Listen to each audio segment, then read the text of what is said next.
Welcome back to the channel. In today's recap, there's news on the Boeing 777, 737 MAX updates, and United Airlines struggling. One-upping in there, with the US-based carrier beginning to see revenue drops and operating costs rise across its Newark Liberty operation as capacity cuts occur. As Newark Liberty becomes even more congested, the major US carrier is attempting to find ways to cope in a bid to avoid losing market share and seeing more disruption across its overall operation. When the FAA confirmed that it would limit the flights to the airport, many onlookers deemed this as good news. However, while the move will allow United to find ways to stabilize its business, it does hurt its overall bottom line. Operating costs are expected to rise, and revenue will also drop through one of its most important hubs across the US. But it doesn't have much of a choice, as the previous rates of daily operations were not sustainable. United finds itself in a bit of a unique position, unlike many of your other global airlines. It has many aircraft available and a vast fleet that allows for network optimization at any given moment and the ability to change over aircraft where required. While bigger planes can be used, in the long term there still remains concerns over how United Airlines will truly be able to move forward with other US airports also being equally congested. The company knows how pivotal Newark is for the future, and it simply can't abandon this airport. Therefore, measures must be taken internally to understand not only what is happening, but why it's happening, and how it can resolve this sooner rather than later, so it can get back to a normalized operation as soon as possible. But what is happening in Newark? To give you a bit of a rundown, the situation remains complex, but it's crucial to understand why big jets are being required and why capacity is being cut. At the beginning of May, United saw around 10% of its network from this airport cancelled. You're looking at around 35 flights per day of just over the 300 it operates. The source of the problem has been thought to centre around compounded technology issues. Because air traffic controllers rely on the continued usage of this technology, if flights run into issues, they are not able to operate at their standardised rate. As confirmed by the United Airlines CEO Scott Kirby, staff remain unable to maintain a robust schedule, and therefore changes are required to preserve the current operations. Given the unfolding situation, Kirby says Newark Liberty is in a unique position where it basically can't handle the number of planes scheduled to typically operate there in not just the upcoming weeks but months. Technology aside, one of Newark's most significant challenges has always also been the understaffing of air traffic controllers. Unfortunately, airlines' frustrations are growing by the day, considering this isn't a new concern but simply went unaddressed. While not just focusing on Newark, United has been urging the US government for years to use its authority to limit the number of flights into key airports to preserve operations in response to a lack of staff and technology which is under pressure. With the capacity cut, United Airlines needs to adjust the type of planes it operates across its network to find ways to mitigate capacity loss wherever possible. Over to the next story, and some news surrounding the Boeing 737 and the MAX specifically, with Boeing reaching a landmark agreement with the Justice Department to prevent it from prosecuting further charges related to those 737 MAX crashes.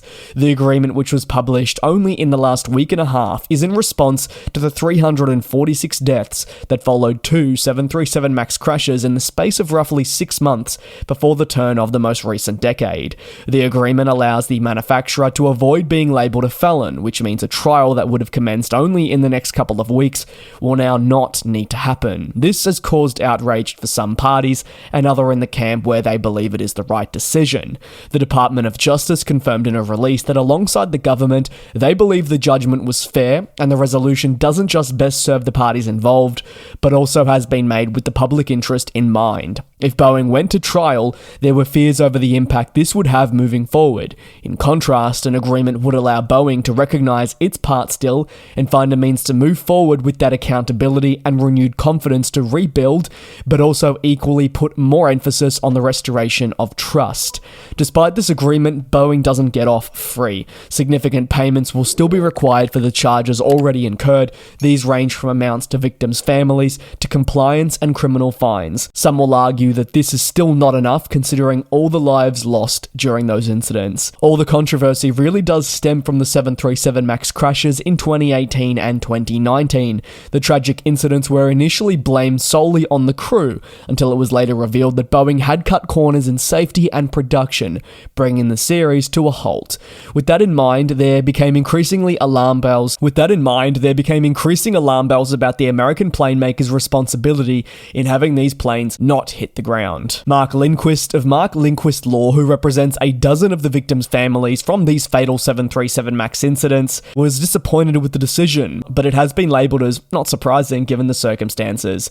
Lindquist represents, as mentioned, dozens of families from these incidents and 35 passengers also who were part of the later door blowout incident on a 737 MAX jet. Mark further added that evidence in this case was overwhelming. Boeing had put itself in a position where it had basically confessed, and therefore a plea agreement is based on something other than the strength of the case, and that is where, at least on his end and with his parties, frustrations do arise. Over to the final story, and EVA Air is looking to enhance its freighter portfolio and is significantly changing its operations with the Boeing 777 passenger jet. The Taiwanese carrier, as per fleet data, already has 33 of the 777 jets in its mainline operation, 32 of these listed as active at the time of recording.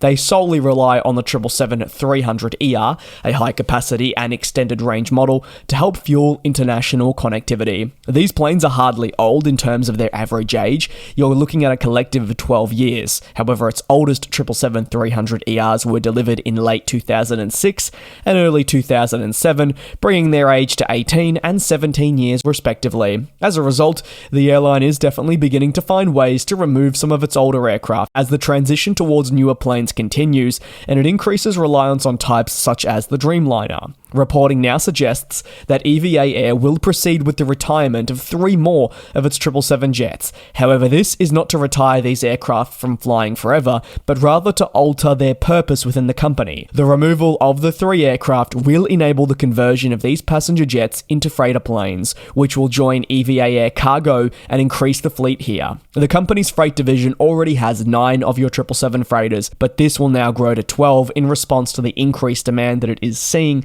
and also trying to find ways to keep the 777s around if their life can be extended in any which way possible. As the passenger fleet of the 777 only continues to age, and airlines begin making plans for renewal, which will include the retirement of jets, some new opportunities are finally arising. For some time, specific third-party companies have been able to see a trend that would be coming, with older 777 jets that needed to be converted into freighters to extend their operational life and purpose, and they have been working towards conversions themselves. Decisions such as these help extend the life of aircraft and give them additional uses that may not have been first imagined. They also give an airline business the chance to elevate or birth its freight flying sector, which is definitely exciting. Very keen to hear your take down below in the comments. Thank you very much for your support here on the channel. Please take care, do be safe, and I will indeed see you tomorrow for your next industry recap. And we'll fly.